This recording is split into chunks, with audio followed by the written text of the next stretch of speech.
Some nights refuse to stay buried in the past. And for me, Halloween of 2016 is a night that still stains my memory red.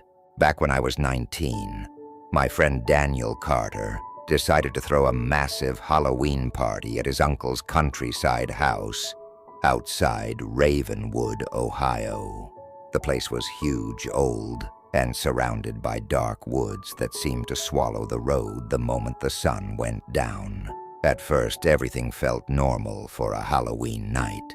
Loud music shook the walls, orange lights flickered across the living room, and people in ridiculous costumes were dancing, laughing, and filming everything on their phones. Someone dressed like a vampire was handing out drinks, while a girl in a witch costume was trying to scare people near the staircase. I arrived around 9:40 p.m. with two friends, Liam and Marcus.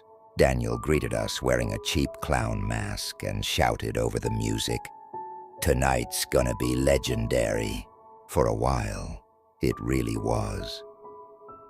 People were playing games, taking photos, and daring each other to explore the dark backyard. Around 10:30, the house was packed with nearly 30 people. The noise was so loud that nobody noticed when the front door slowly creaked open. At first, I thought they were just more guests. 3 figures stepped inside. They wore dark clothes and strange blank masks, the kind with no expression at all. Everyone assumed it was part of the party. Someone even cheered. "Nice costumes," a guy yelled. But the 3 strangers didn't laugh. They didn't speak either. They just stood there, watching. The music kept blasting, but something about the way they moved felt wrong. Slow, careful, like they weren't there to celebrate anything. One of them locked the front door. Another turned off the music. The sudden silence hit the room like a punch. Daniel tried to laugh it off. "Okay. Funny joke, guys." No one responded. Then one of the masked figures stepped forward and pulled something metallic from his jacket.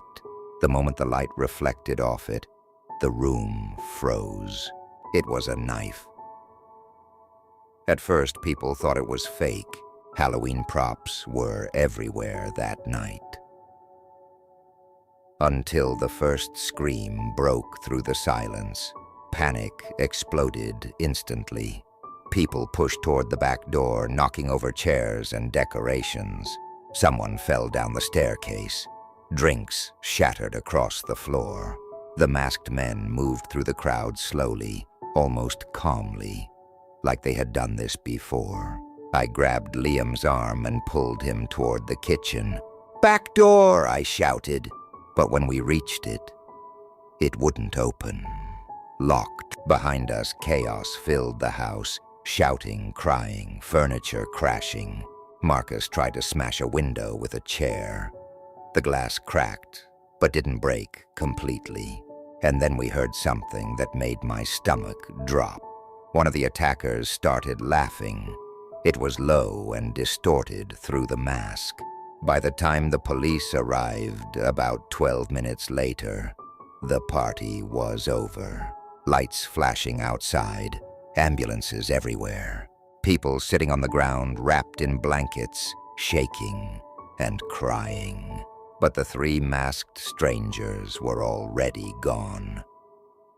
They disappeared into the woods behind the house as if the darkness had swallowed them whole. The worst part? No one ever found them. No names, no suspects, no explanation. Halloween parties still happen every year in Ravenwood, but nobody ever throws them at that house again. Because people say if you stand outside the place late at night, you can still hear faint laughter drifting out of the woods. And if stories like this make your skin crawl, subscribe now, because some nightmares are only just beginning. Some nights refuse to stay